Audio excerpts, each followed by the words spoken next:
Hello guys, good evening. এই যে বিকেলবেলা দাদু এসেছিল 3টের সময় ছোটো বটুকে পড়াতে। আজকে সানডে, আজকে ছুটি ছিল, কিন্তু কালকে ছোটো বটুর এক্সাম আছে, ওর জন্য দাদু আজকে এসছে পড়াতে।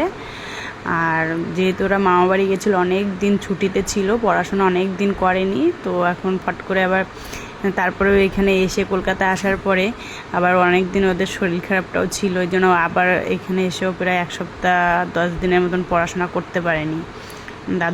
দাদু আসতে চাইতো, আমরা বলতাম ওদের শরীরটা ভালো না, তো থাক এখন। তো এখন তো পরীক্ষা, এর জন্য দাদুকে বলা হয়েছিল যে আজকে আসো দাদু, কালকে যেহেতু পরীক্ষা। আর বাবাও পড়াচ্ছে, তারপরে দাদুও আসলো, দাদু একটু পড়িয়ে গেল। আজকে অনেকক্ষণ ছিল দাদু। তো দাদুকে পায়েস দিলাম, দাদু পায়েস খেলো। তারপরে আবার এসছে ঠাকমা এসছে, হলো ঠাকমা থাকবে না, মানে বসবে না, ঠাকমা এখন যাবে মন্দিরে।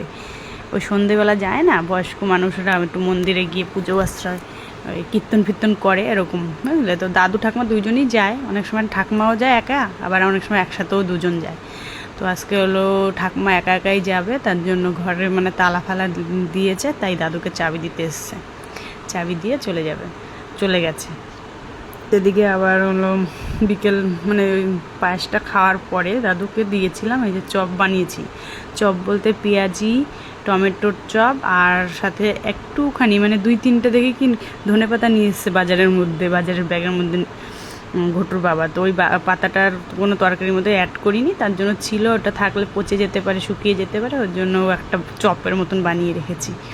তো ওটা আবার দাদুকে দিলাম পরে, ওটা আবার সন্ধ্যার পরে করেছিলাম। আর পায়েসটা আমি দাদুর জন্য তুলে রেখেছিলাম, ওই যে পায়েস বানিয়েছিলাম, আমার শাশুড়ি মার বললাম না বার্থডে ছিল, স্বর্গীয় শাশুড়ি মার যে বার্থডে ছিল, সেই উপলক্ষে একটু পায়েস করেছিলাম ওনার বার্থডের দিন। তো দাদুর জন্য অল্প করে আমি রেখে দিয়েছিলাম তুলে ফ্রিজে। তো আজকে দাদুকে সেটা এসছে পরে দাদুকে দিয়েছিলাম। তো ওটা খাওয়ার পরে আবার সন্ধ্যার পরে আবার ভেজেছিলাম এই যে চপ পকোড়া যা বলো, এগুলো ভেজেছিলাম, এগুলো আবার সবাই মিলেই খেয়েছি, আমরাও খেয়েছি, দাদুকেও দিয়েছি, সবাই মিলেই চপ মুড়ি খেলাম। এই যে গোটু খেতে বসেছে, গোটু তো আর খায় না, ওর বাবা দিচ্ছে, মুখের মধ্যে নিচ্ছে, চাটছে, আবার ফেলেও দিচ্ছে, এরকম করছে। তো সবাই মিলে আমরা এই যে চপ মুড়ি খাচ্ছি, ওদিকে দাদুকেও দিয়েছি।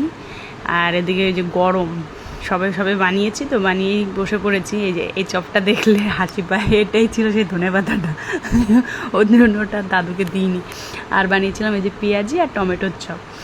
তো এগুলো করেছিলাম, বেসনটা ছিল দুপুরবেলা, আমি ইসে আছে না কুমড়ো ফুল বড়া করেছিলাম দুপুরবেলা, সেই বেসনটা ছিল। তো তখন বিকেলবেলা মানে বড়া মানে চপ খেতে চেয়েছিল সবাই, ওর বাবা বিশেষ করে বলেছিল বিকেলবেলা চপ খাবো মুড়ির সাথে। তো ওর জন্য মানে বেসনটা বেশি করেই তখন আমি ফেটিয়ে রেখেছিলাম। তো তখন কুমড়ো ফুলের বড়াটা করেছিলাম ভাতের সাথে খাওয়ার জন্য, আর বলেছিলাম বিকেলবেলা আবার চপ খাবো।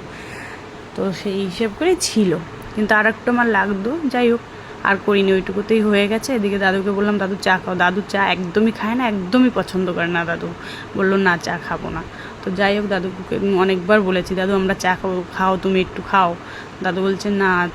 তারপরে আর কি, দাদু চা একদম পছন্দ করে না, তো জোরাজোরি করে দিতেও মানে কীরকম লাগে, যে খায় না তাকে, যেই জিনিসটা খায় না তাকে সেই জিনিসটা দিতেও কীরকম লাগে। তারপর দাদু বলছে না খাবো না, তা ঠিক আছে। এদিকে আমাদের বটুর পড়াশোনা হয়ে গেছে বলে বটু বসে পড়েছে খেলতে, বটুর সাথে খেলাধুলো করছে, ওদিকে ছোটুর তখনও হয়নি পড়া। এদিকে রান্নাবান্না করছে, বুনুকে খাওয়াচ্ছে, বুনুও খাচ্ছে, মিথ্যে দেখো খেলনাবাটি খেলছে। তো যাই হোক, এদিকে ওরা খেলাধুলো চলছে, ওদিকে ছোটুকে পড়াচ্ছে। আজকে অনেক রাত হয়ে গেছে।